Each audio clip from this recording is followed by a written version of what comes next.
The candidates descend on Iowa and on each other. Why no one is ceding the stage to Donald Trump. Plus, from Cuba to Iran, celebration gives way to complexity. We explain how tonight on Washington Week. If they're going to move on in the process, they have to answer the questions that they get in Iowa. Candidates on the upswing. We have to challenge the status quo of Washington, something that the political class really hasn't been willing to do for a long time. Now, I happen to be a Republican, but the Republican Party is my vehicle and not my master. This campaign is sending a message to the billionaire class. Yes, we have the guts to take you on. Others struggle to be heard. Look, I know one way to ensure that I get more media coverage is to continue to talk about Donald Trump. While frontrunners stake their claims. Who can seriously argue that America and our friends are safer today than in 2009, when the President and Secretary Clinton, the storied team of rivals, took office? While what Donald Trump said about Megyn Kelly is outrageous, what the rest of the Republicans are saying about all women is also outrageous. I cherish women, and I will be great on women's health issues, believe me. Plus, the White House tries to nail down its foreign policy victories, counting votes for the Iran deal. I'm not going to anticipate failure now because I think we have the better argument. And raising the flag, literally, in Cuba. This is truly a memorable occasion. A day for pushing aside old barriers and exploring new possibilities. But the details are indeed devilish. Covering the week, John Harwood, Chief Washington Correspondent for CNBC, Karen Tumulty, National Political Correspondent for The Washington Post, and Michael Crowley, Senior Foreign Affairs Correspondent for Politico. Award-winning reporting and analysis, covering history as it happens. Live from our nation's capital, this is Washington Week with Gwen Ifill. Once again, live from Washington, moderator Gwen Ifill. Good evening. So where to begin? With the helicopter rides Donald Trump will be offering at the Iowa State Fair, with the deep-fried Snickers bar Jeb Bush reportedly ate there today, with Hillary Clinton's attempt to rise above the latest questions about her private email server, or with John Kasich, who managed to take credit for balancing the federal budget and take a shot at the Clintons, all in one comment. Bill Clinton takes credit for the balanced budget. Bill Clinton's the kind of guy that when there's a mob coming to get him, he runs in front of them and claims it's a parade. The truth is, if there's one thing we can take from these dog days of an August campaign, it's that we have a long way to go before anything settles down. Here's a sample. Rand Paul going after Donald Trump and Hillary Clinton going after everyone else. So we have now people up there who say such profound things as, "You're stupid. You're fired. You're a pig. You look terrible. You only have half a brain."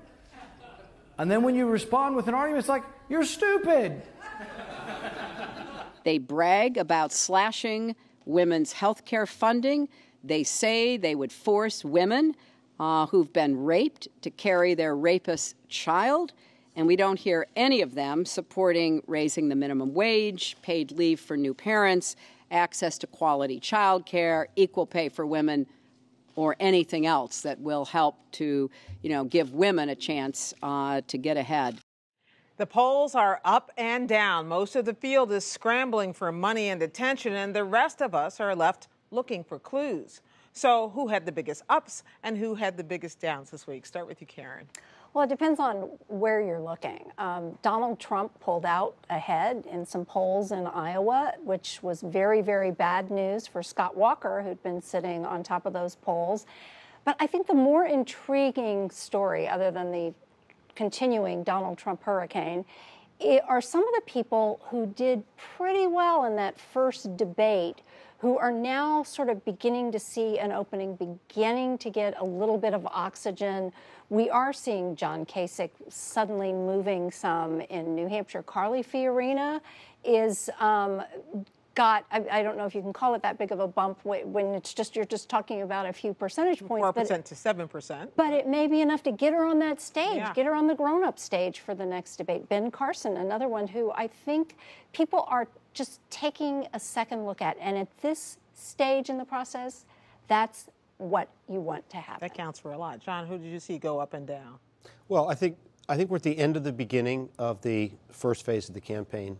And this is the point, having had the first debate, having weathered the Trump surge and seeing that it's more persistent than many people had expected, everybody's tires are starting to get some traction on the road. And I agree with Karen. Carly Fiorina, John Kasich are the two most obvious people who have moved up in the ranks of serious contenders. There was a poll that was favorable for Marco Rubio in Iowa, showed him in third place. Another one showed him way down. So I think it's a little bit difficult. The polls are of varying qualities and different methodologies.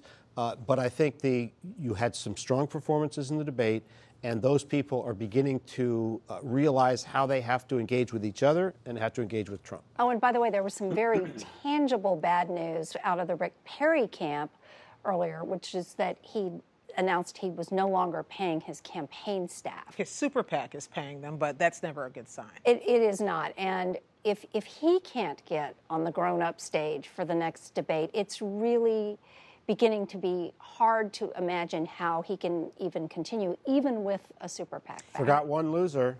It appears that Jim Gilmore will not be invited to the CNN At all, debate. because he's not even at 1%. That's right. But let's be clear about what we say, what we mean when we say the grown-up stage. We're talking about the candidates who score above 10% in the polls. That's the same rule that's going to. The top 10 candidates are still. That's still going to apply in the CNN. Those are still going to be the rules. Okay. And you still will have the opportunity. Remember, we had the kids' table debate in Cleveland, and that became a forum for Carly Fiorina, by dominating, to generate some traction for herself.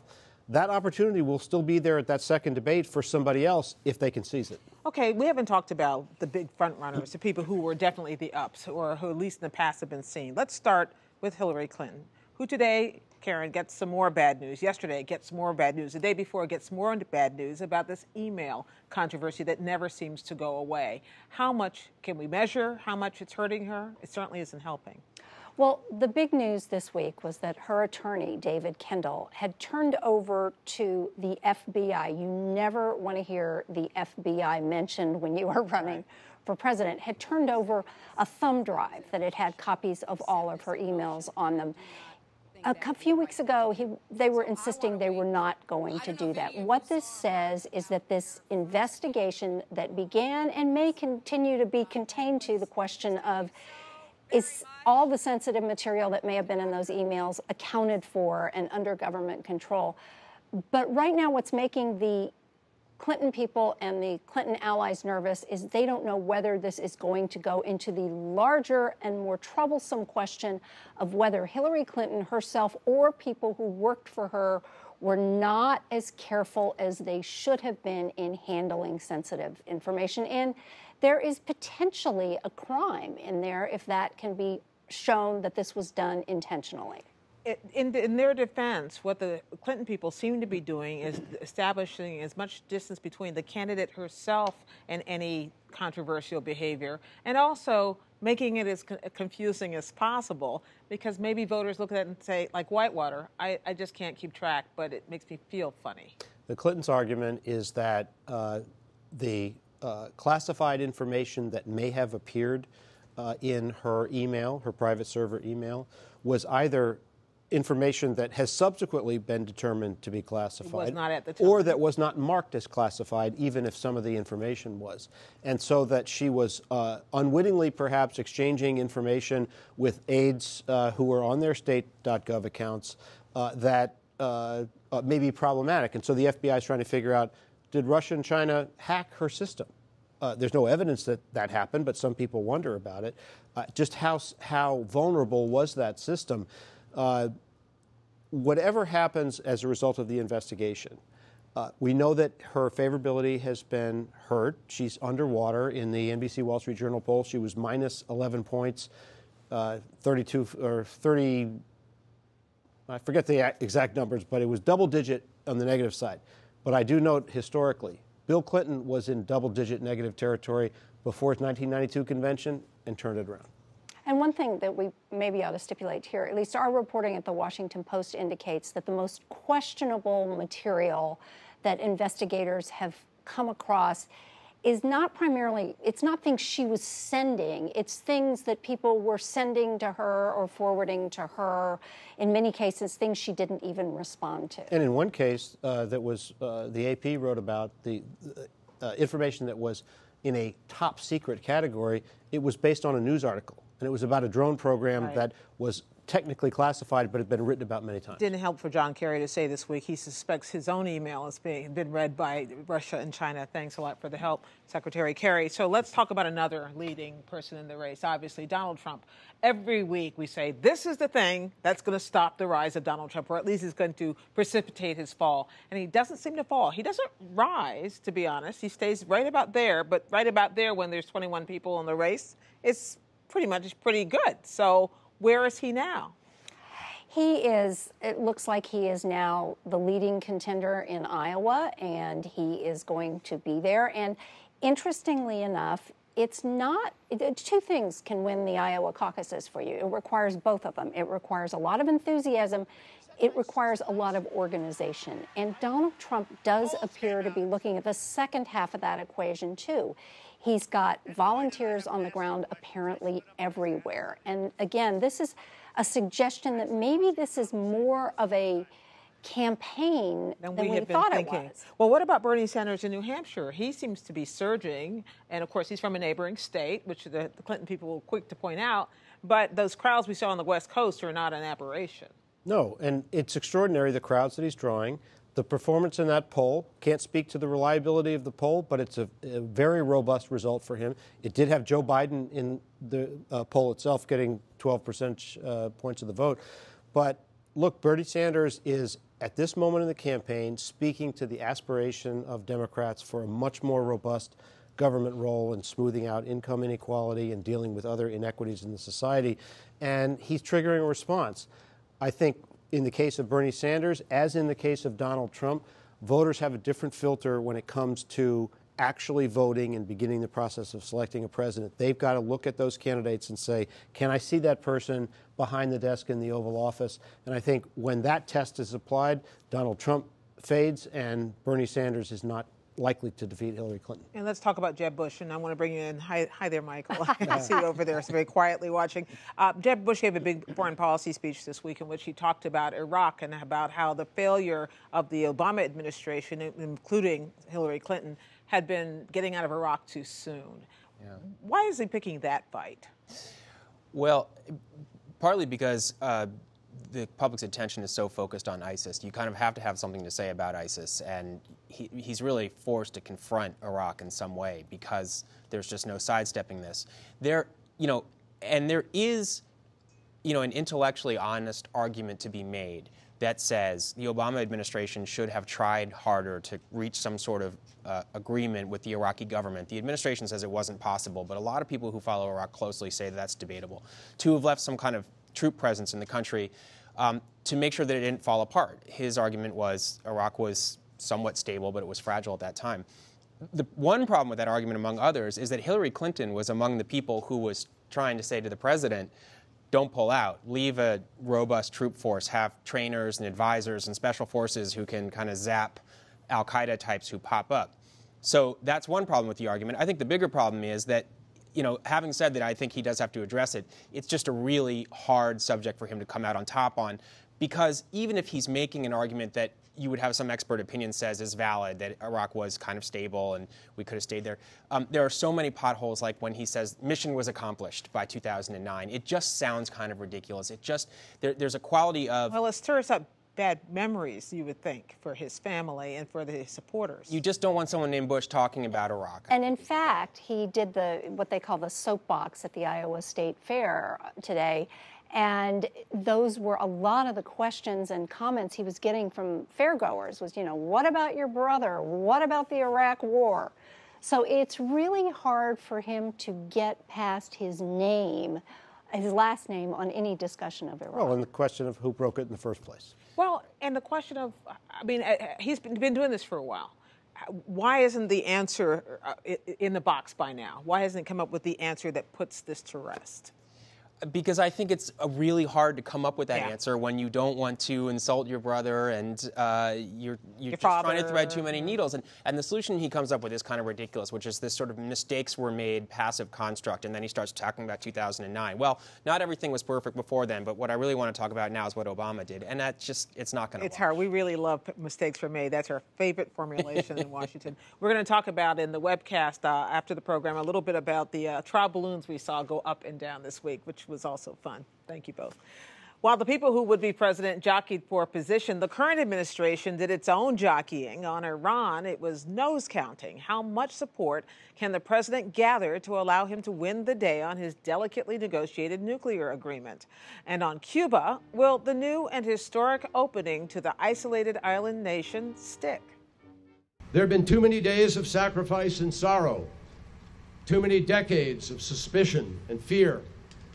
That is why I am heartened by the many on both sides of the straits who, whether because of family ties or a simple desire to replace anger with something more productive, have endorsed this search for a better path. And here's a taste of the pushback from Florida Senator, presidential candidate, and Cuban-American Marco Rubio. President Obama has rewarded the Castro regime for its repressive tactics and its persistent, patient opposition to American interests. He has unilaterally given up on a half-century worth of policies towards the Castro regime that was agreed upon by presidents of both parties. So, Michael, how is the administration dealing with these two balancing acts? Both of them require congressional help. Yeah. Well, you know, step back for a minute and think about Obama's presidency in the last several years, where you've had a Republican Congress that just won't do anything that he wants them to do. Foreign policy, however, is a venue where he can take some initiative and get some things done up to a point without the Congress. But the Congress never goes away. So on Cuba, for instance, you know, the economic embargo remains in place. It would require congressional authorization or a congressional vote to lift it. So what we have now is a normalization of diplomatic relations, a relaxation of some travel and trade regulations, but you know, fundamentally the relationship is still kind of on ice on some level, and that's not going to change under a Republican Congress. But you know, as is the case with Iran, which we'll talk about in a second, the president's theory is we're not getting anywhere by not dealing with them or talking to them. Turning cold shoulders, not accomplishing anything. And even if the regime does a lot of things that we don't like, they're repressive, they're anti-democratic, actually it's better if we start a line of dialogue and we start to melt the ice a little bit, and that will take on a life of its own that will have larger benefits down the road. So with Iran, it's different because he's not normalizing diplomatic relations or anything like that. And the administration is very careful to say this was a nuclear deal just to cap Iran's nuclear program, and if other things come of it, that's great, but that's not what the deal is about. But really, they are hoping that other things will come of it. They are hoping that the beginning of this dialogue, showing the Iranian hardliners that you can trust the United States, you can do a deal with us, and we're not going to stab you in the back and trick you, will be useful, and you will also empower reformers who said we will lift the economic sanctions, we'll take Iran into a more modern direction, you will empower the middle class of the country, and that will have beneficial results. But Congress is threatening to bring this deal down. So what will likely happen is you will have a vote of disapproval carried easily by the Republican majorities in both houses. The president will veto that. And then there will be a veto override vote, and that's where the big drama will be. It looks as though he has a firewall in the House. It's going to be close, but I think there's sort of what you would call cautious optimism right now that enough House members are holding firm. And, you know, viewers will probably be familiar with the fact that New York Senator Chuck Schumer came out against the deal. That seemed quite dramatic. That was a big blow. You really haven't seen a lot of defections since Schumer. That was not the beginning of a cascade, and I think there's some hope that that could have been the low point up till now, and that the deal will survive. And if this goes through, the Republican candidates are talking, you know, a number of them, that they could undo it, that they would just go back and reimpose sanctions and just make them tougher or whatever. Realistically speaking, if this deal goes through, what are the chances that the next president whoever he or she may be could actually undo it? I think it's not realistic that a Republican president will come into office and immediately kind of pull the plug on the thing and bring it down.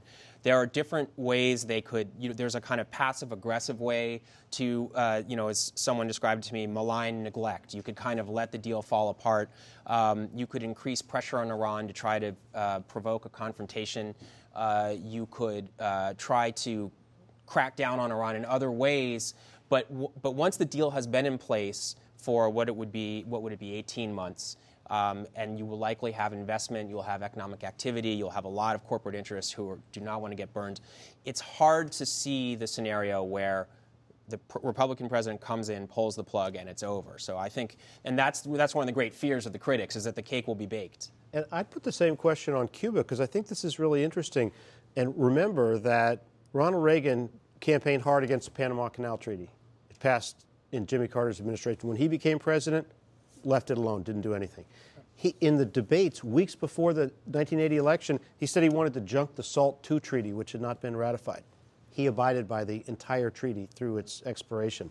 Is anybody going to come in and say, you know what, I'm going to close that embassy in Havana and break diplomatic relations? Likely? Not likely. I think it's not likely, particularly in the case of Cuba. I think the chances are small that things are going to get worse. Cuba is going to become belligerent, is going to challenge us in some way. I think even though we have heard the Castro brothers make noises about reparations this week, right? Yes, I mean, and they want us to close the Guantanamo military base, and right. We've annexed that land illegally, so they still have their grapes. But I think that, particularly in the case of Cuba, I think that issue will fade. And you also, the politics of Cuba, in Florida in particular, as you may know, are changing. So I think the political dynamic has changed. With Iran, that's a more interesting case, because I think you could see aggressive Iranian behavior in the years to come that could keep that a hot issue. Okay. Well, thank you all very much. And you mentioned Jimmy Carter. We want to send our best wishes to his great good health.